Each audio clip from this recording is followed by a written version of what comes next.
Mummy ഇഷ്ടപ്പെട്ടോ? അയ്യോ വളരെയധികം ഇഷ്ടപ്പെട്ടു. നമ്മളെവിടെ പോവാ?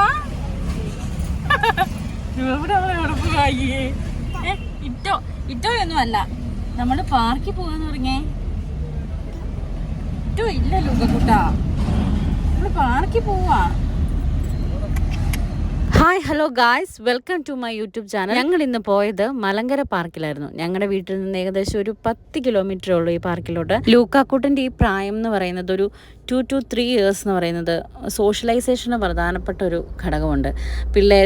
മറ്റുള്ള പിള്ളേരെ കാണുക, അവരുമായിട്ട് ഇൻട്രാക്ട് ചെയ്യുക, കളിക്കുക, അതൊക്കെ അവരെ കൂടുതലും സോഷ്യലൈസേഷന് ഹെൽപ്പ് ചെയ്യും. അതുകൂടാതെ സോഷ്യലൈസേഷൻ അവർക്ക് കമ്മ്യൂണിക്കേഷൻ സ്കിൽസ് ഡെവലപ്പ് ചെയ്യുന്നതിന്, ഇമോഷണൽ ഇൻ്റലിജൻസ് ഉണ്ടാകുന്നതിന്, നമുക്ക് കോപ്പറേഷൻ, കോർഡിനേഷൻ, എമ്പതി ഒക്കെ തോന്നുന്നതിന് സഹായിക്കുന്നതാണ്. ഞങ്ങൾ അവിടെ ചെന്നപ്പം പിള്ളേരുണ്ട്, എന്നാലും ഒരുപാട് പിള്ളേരൊന്നും ഇല്ല കേട്ടോ.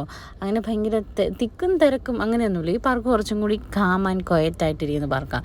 2, 3, 4, 5 പിള്ളേരൊക്കെ അതിലെ കൂടി ഉണ്ട്. അവരൊന്നിച്ച് ഒരു സ്ഥലത്ത് കളിക്കാൻ വരുമ്പം എല്ലാവരും കാണുന്നു, കൂട്ടൻ എന്തെങ്കിലുമൊക്കെ പറയുന്നു, അവരും പറയുന്നു. അങ്ങനെ ഒരു രസമാണ്. ഞാൻ ഓടിക്കാം, നീ ഇരുന്നു, അങ്ങനെയുള്ള കുറച്ച് വർത്തമാനങ്ങളൊക്കെ. ഈ 2 to 3 years എന്ന് പറഞ്ഞ ഏജ് ആയിരിക്കും ഇവരുടെ കാലഘട്ടത്തിലെ ഒത്തിരി പ്രധാനപ്പെട്ടതെന്ന് പറയുന്നില്ല, എന്നാലും ഒരു എന്താ പറയുക, അവർക്ക് ഇൻഡിപെൻഡൻ്റ് ആയി ഇരിക്കാൻ, അമ്മയോ അപ്പയോ ഒന്നും ഇല്ലാതെ ഒന്ന് മാറി വേറൊരു ഫ്രണ്ടിൻ്റെ കൂടി ഇരുന്ന് കളിക്കാൻ, നമ്മളെ ഒന്നും അന്വേഷിക്കാതെ ഞാൻ കംഫർട്ടബിളാണെന്ന് അവന് തോന്നാൻ, അങ്ങനെയൊക്കെയുള്ള ഒരു സോഷ്യലൈസേഷൻ പിള്ളേർക്ക് ഉണ്ടാകണം.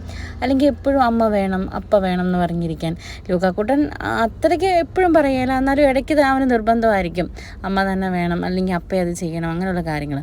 അപ്പോൾ ഈ സോഷ്യലൈസേഷൻ കൊണ്ട് അവൻ വേറൊരാളുടെ അടുത്ത് അത്രയും കംഫർട്ടബിളായിട്ട് ഇരിക്കാൻ, ഒരു ഫ്രണ്ടിനെ കാണുമ്പോൾ അവരോട് സംസാരിക്കാൻ, അവരുടെ ഒപ്പം അടുത്തിരുന്ന് കളിക്കാൻ, അങ്ങനെയൊക്കെയുള്ളൊരു ചെറിയ സോഷ്യലൈസേഷൻ. ഇപ്പോൾ ചിലർ ചോദിക്കും, വീട്ടിൽ ആൾക്കാരില്ലേ, അല്ലെങ്കിൽ വീടിൻ്റെ അടുത്തുള്ള നെയ്ബേഴ്സ് ഇല്ലേ ഈ സോഷ്യലൈസേഷന്, അതുപോലെ പിള്ളേർക്കുന്നത്. പക്ഷെ അങ്ങനെയല്ല, അതും ഇതും വളരെ ഡിഫറെൻ്റാണ്. നമുക്ക് എപ്പോഴും പരിചയമുള്ള ഒരാളുടെ അടുത്ത് കൊച്ചിടപെടുന്നതും തീർത്തും പരിചയമില്ലാത്ത ഒരാളെ പെട്ടെന്ന് കാണുമ്പോൾ കൊച്ചിടപെടുന്നത് എങ്ങനെയാണ്, അതൊക്കെ വളരെ ഇമ്പോർട്ടൻ്റ് ആണ് അവരുടെ കാലഘട്ടത്തിൽ. അപ്പം ആ ഒരു പെട്ടെന്ന് ഒരാളെ കാണുമ്പോൾ എങ്ങനെ ബിഹേവ് ചെയ്യണം, അവരോട് എങ്ങനെ സംസാരിക്കണം, അവരെങ്ങനെ അണ്ടർസ്റ്റാൻഡ് ചെയ്യണം എന്നൊക്കെ പിള്ളേർക്ക് മനസ്സിലാകണമെങ്കിൽ നമ്മൾ തീർത്തും അപരിചിതമായ ഒരു ഇടത്തോട്ട് പിള്ളേരെ ഇറക്കി വിടണം. എന്ന് പറഞ്ഞുകൊണ്ട് തീർത്തും നമ്മുടെ കൺവട്ടത്തിൽ നിന്ന് അങ്ങനെ പോകുന്നവരെ നമ്മൾ ഇറക്കി വിടില്ല. അപ്പോൾ നമുക്ക് കാണാൻ സാധിക്കും അവരെങ്ങനെ ആ സിറ്റുവേഷൻ അവരെങ്ങനെ എടുക്കുന്നു, അവരെങ്ങനെ കാണുന്നു, മറ്റുള്ളവരെങ്ങനെ പെരുമാറുന്നു.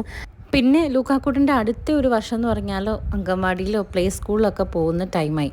അപ്പം അതിനു മുമ്പ് അവന് ഇങ്ങനൊരു ഗ്രൂപ്പിലൊരു എക്സ്പീരിയൻസ് ഉണ്ടാകുന്നത് പെട്ടെന്ന് അവർ വേറൊരു ഗ്രൂപ്പിൽ ചെല്ലുമ്പോൾ അവൾക്കൊരു ഉപകാരപ്രദമാകും. അപ്പോൾ ഞങ്ങളുടെ ഇന്നത്തെ വീഡിയോ ഇത്രയേ ഉള്ളൂ.